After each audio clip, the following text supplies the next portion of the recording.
love drinking tea. So any chance to have a tea date, this is what you can expect. It's to do this great one. It's just that now we got the fancy stuff to do it. I love playing. So, Dumelang, Sanborani, hello, my queens. My name is Leo, and you are now tuned into Milk and Honey, the female movement. Today, I am with Tash the Stylist. She is no stranger to our platform. You saw her on the Tea Talk episode, and today we are getting to know her even more. Oh my gosh. Hashtag unpacking Tash the Stylist. How are you doing, my queen? Oh my gosh, you're making me shine. It's your moment. It's all about you now. I'm feeling it. Like, right? Suddenly my body temperature just went up. I'm like, oh my gosh. Oh my god. It is time. You know, we pray for these things. Yes. And then when they're happening, we're like, oh, I'm not ready. I don't know. So, yeah, but no, honestly, I really, really appreciate this. Thank you so much for coming through. I'm super excited. I don't know. Your smile says it all. Thank you for having me. Thank you for setting up. This is so beautiful. I am happy to be in your space. Thank you. It's always a pleasure. Likewise. So, let's start. Yes. With you. Yes. Please introduce yourself. I think maybe let's start with cheers. Girl, please look at me. You don't want I don't want bad luck here. 7 years. We worked hard to remove bad luck. Oh my gosh, I can't believe you believe it. Well, I guess we all have our own quirky things. Exactly. We all do. But my name is Tash the Stylist. But my full names are actually Sibongile. I know. What? I thought I'm going to hear Natasha. No. Oh wow. Sibongile. Okay. Natasha Chinyangara. My grandmother named me Sibongile. Oh, beautiful. They were thankful. They were like, we have a queen in our family. They do. Thank you, God. Yes. So yes, so those are my names. I was born. Do you want to know which year I was born? It's up to you. It's up to you. I'm a. How do we don't ask a queen? I was born in the 80s. Great. I'm an 80s baby. Okay.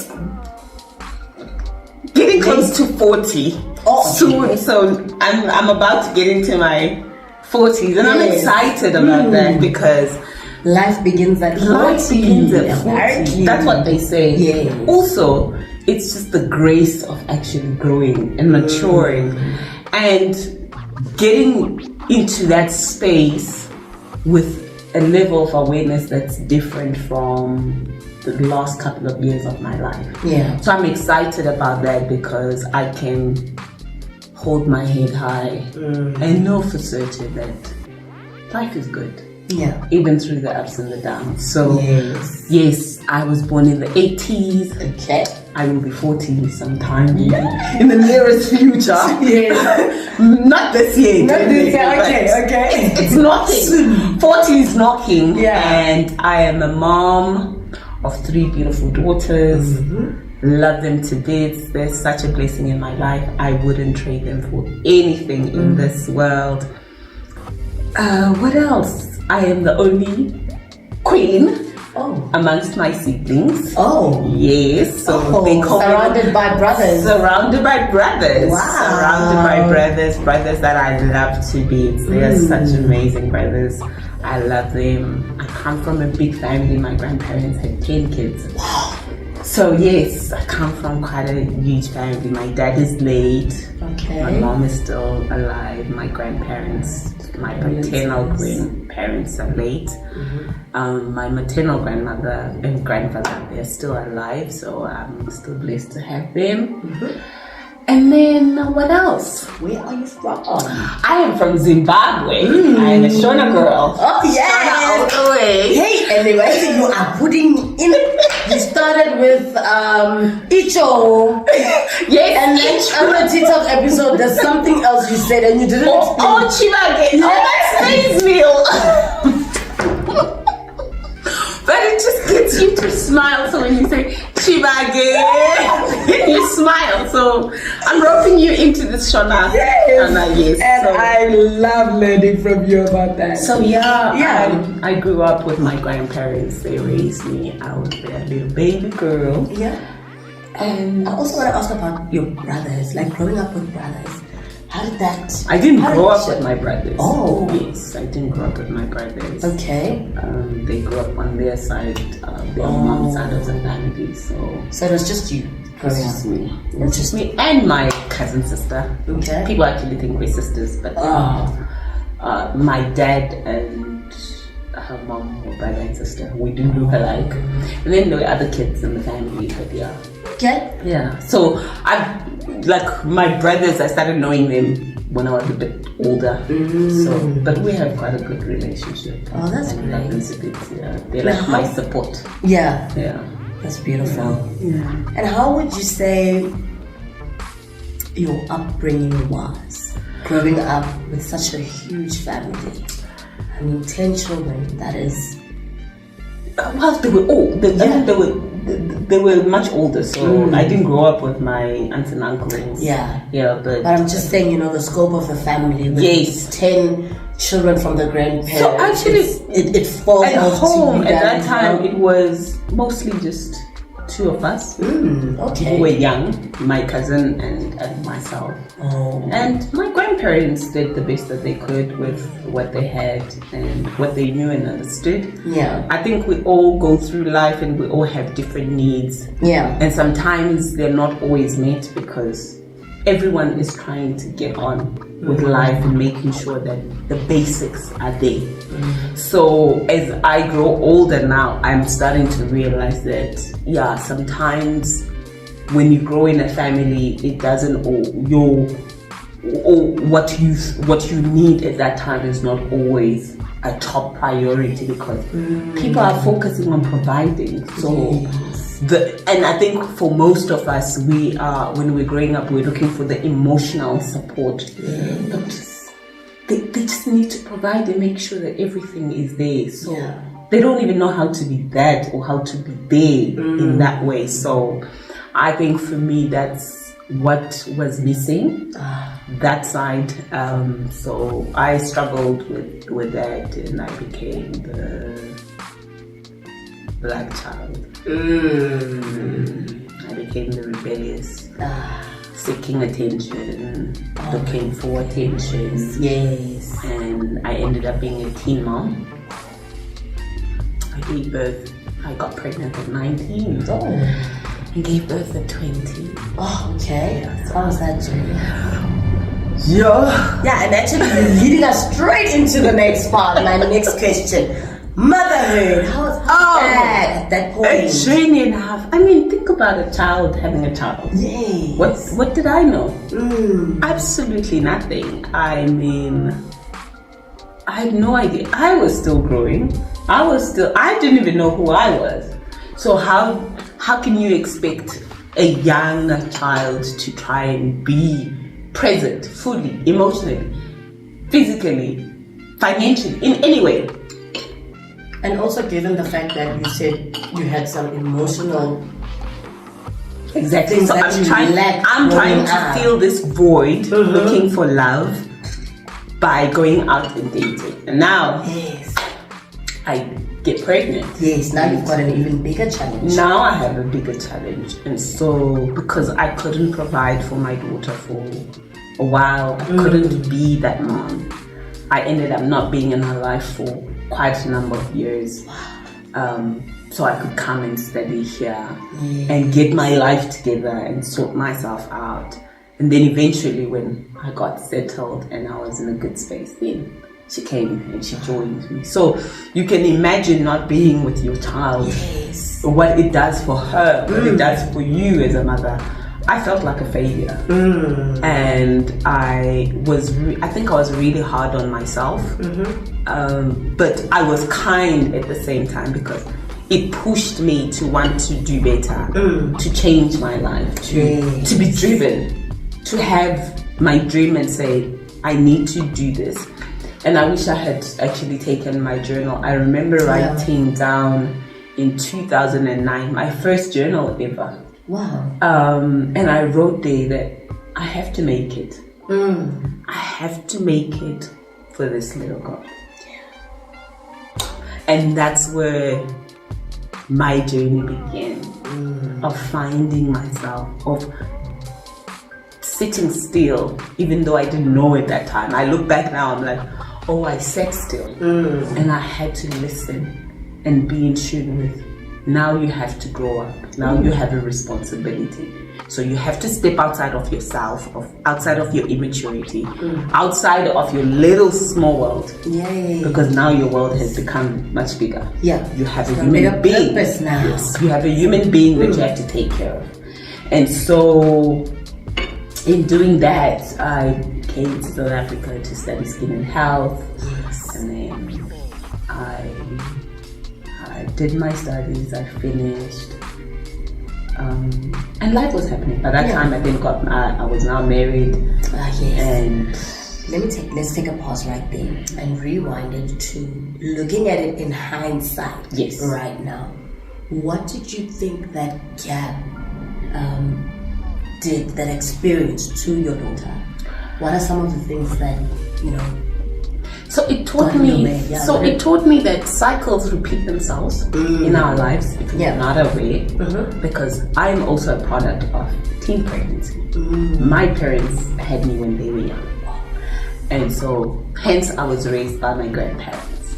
So both my parents were not able to be a part of my life, and now I go and I'm having to leave my child. And in that moment, there was an awakening in my spirit that says, you have to draw a line in the sand. And you say, this one, no further. It ends with me. Ooh, killing the generational. It ends with me. I said, no more. So I only got to... It took 7 years. But it was 7 years of prayer. 7 years of God working in me. Yeah. So that I can actually become who I'm supposed to be. And I'm not there yet. Yes. I am far from it. But in those years, there was teaching that was happening for me so that I can step up and become.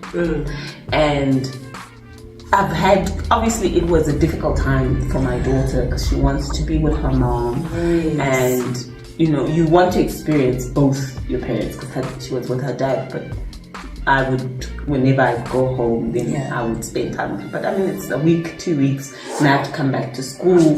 So it wasn't that much of time. But when the time was right, God says, when the time is right, I, the Lord, will make it happen.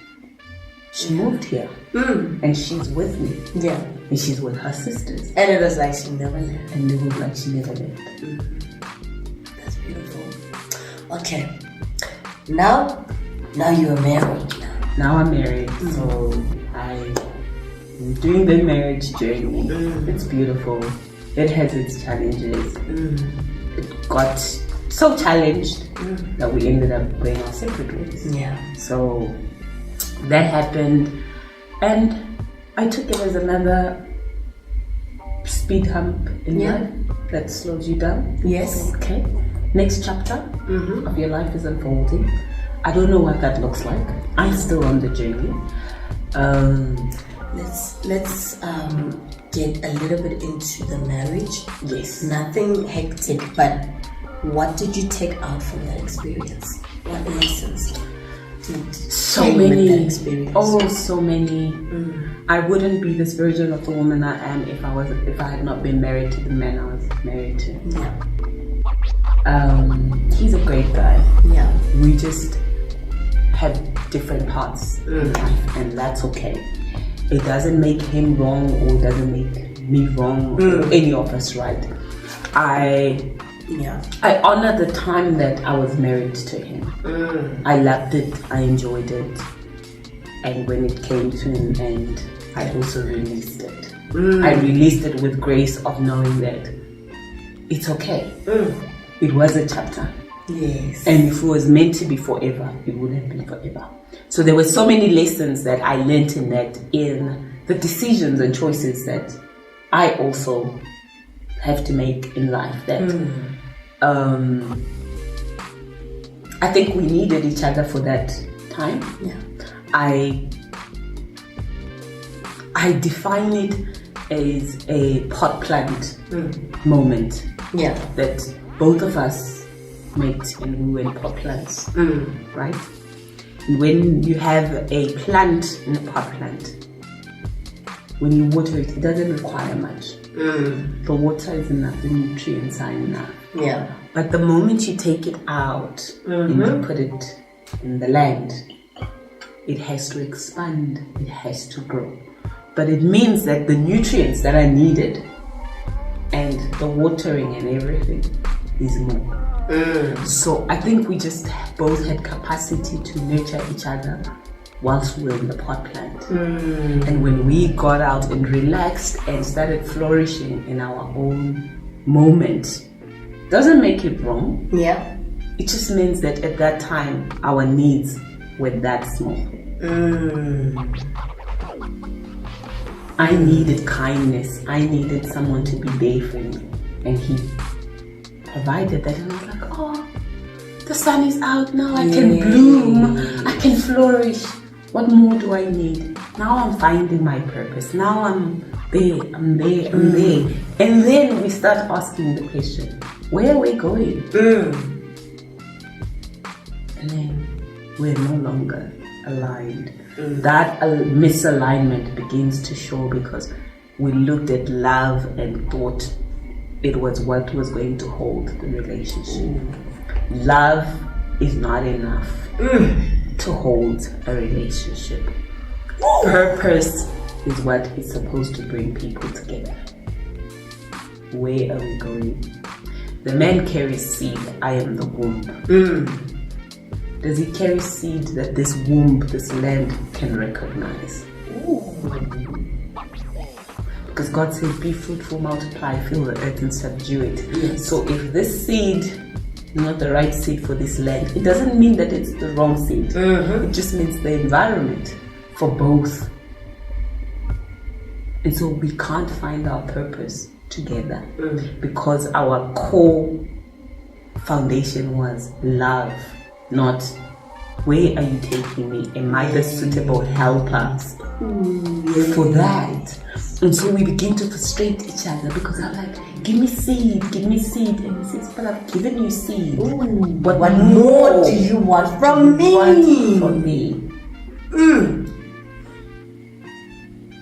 Wow. And so we found ourselves in a place of misalignment. And not that we're bad people. When you see us together, we co-parent well. I was about to ask that question. How is the co-parenting? Because we don't hate each other. It's not.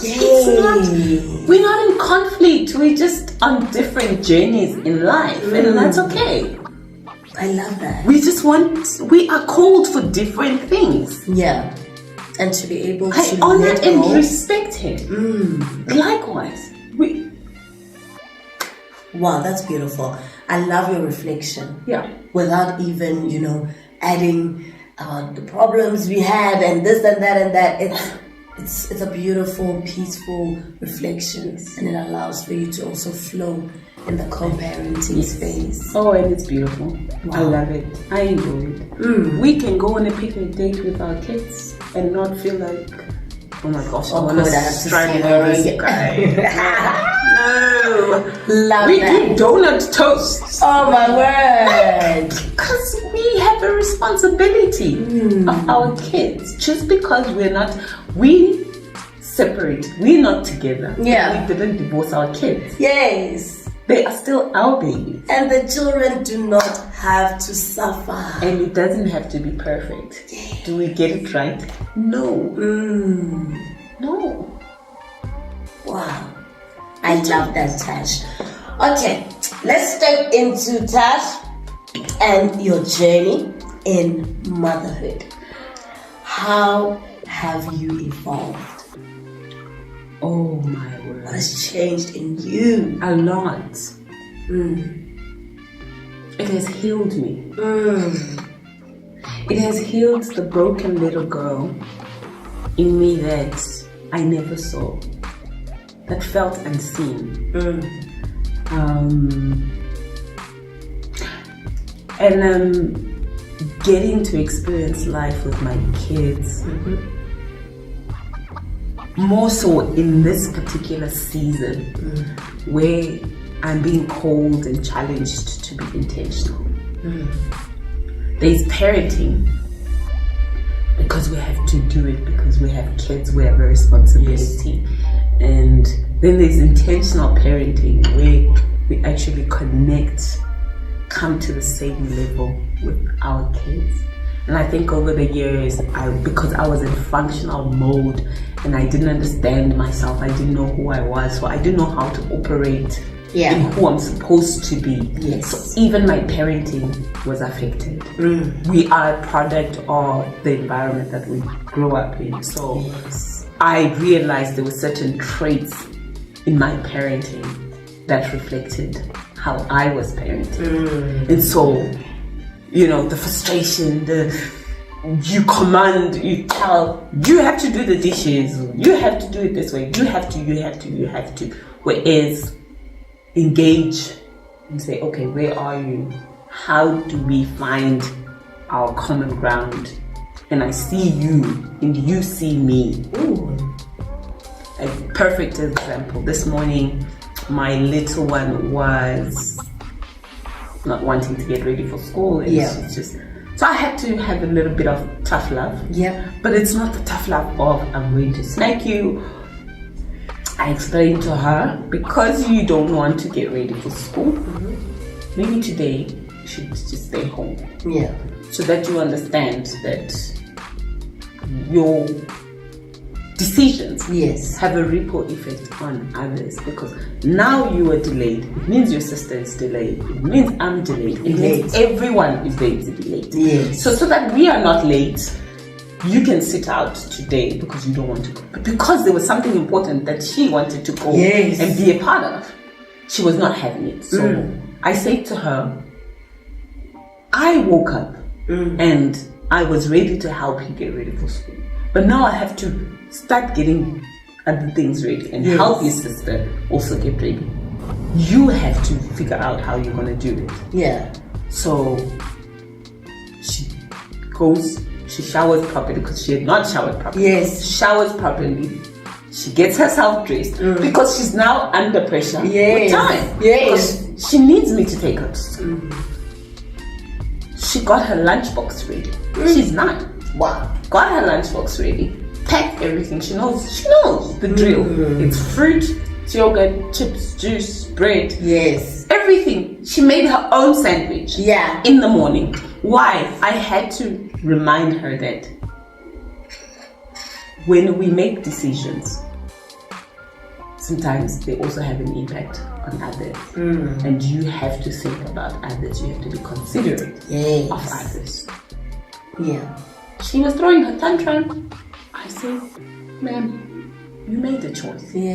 And then, ma'am, what I made the choice if too. you want to fix it, do what needs to be done. This is what we do. So she fixed her thing and I took her to school. And before we left, she comes to me and she says, Mommy, I'm really sorry for being difficult this morning. For being selfish and not thinking about others and just thinking about myself. And I said, what was going on? She said, I was just feeling tired. I said, but you talk to me. Tell me, I'm feeling a little tired. Then for you to sit in the shower for 30 minutes. Not doing anything. And I keep coming to check. And she said, no, I'll bath myself because they're independent. They don't want anyone to help them. So they're independent. And I said, because I don't want morning conflict, let me leave her to shower.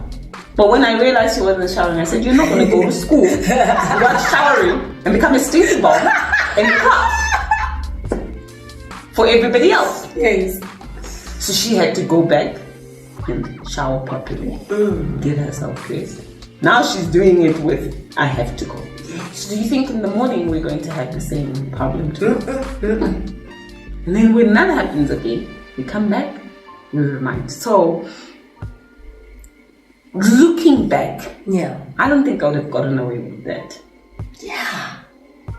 It would have been a whooping. Yes. A straight up whooping. Yes. Oh my goodness. And it's teaching me to engage so that I also understand what is going on with her. She's tired. That's it. Everybody gets tired. There are days when I wake up and I don't want to go to that meeting. I don't want to have that conversation. I don't want to be in that moment. I just want, worse, I'm female. Oh my gosh. There are days when hormones are just like, I don't even know what's going on with me. So I also have to be kind to them to understand that they also, even in their young age, are going through stuff. Maybe there's been conflict with a friend at school and she's feeling a bit out of, sync with herself and the relationships. If I don't probe and find out what's going on, then I'll never understand. So I think wanting to understand, especially right now, is becoming a very important thing for me. To becoming a better mom and parent to my kids. And how would you even know what she's going through if you don't calm down? Exactly. Because if you are a shouty, I mean, sometimes, things happen. Yeah, you just want to yank that person and throw them in the shower.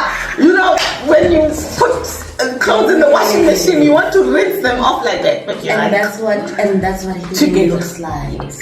And no healing. And sometimes I find myself halfway screaming, and then I have to come back. I'm like, breathe. Yes. And I'm also learning to be accountable. Yes. That is the hardest, especially to children. Apologize. Yes. And my apology. To affirm. So this morning I had to affirm her. Yes. And say, well done for making your own lunchbox. Yes. So that she knows that even though mommy was not happy with me, it's not the end of the world. Yes. My mistake doesn't break the relationship. Ooh. Mommy still loves me. So I had to find something beautiful in that. Yes. As we were driving and I was taking her to school and she did her morning affirmations, I asked her, what's your affirmation for today? And she says, I'm bold, I'm beautiful, and I'm brave. And I said, good. So that's what you hold on to today. And you remind yourself. And I said, well done for making your own lunchbox. Wow. Now you are a big girl. Yes. You can make your own lunchbox.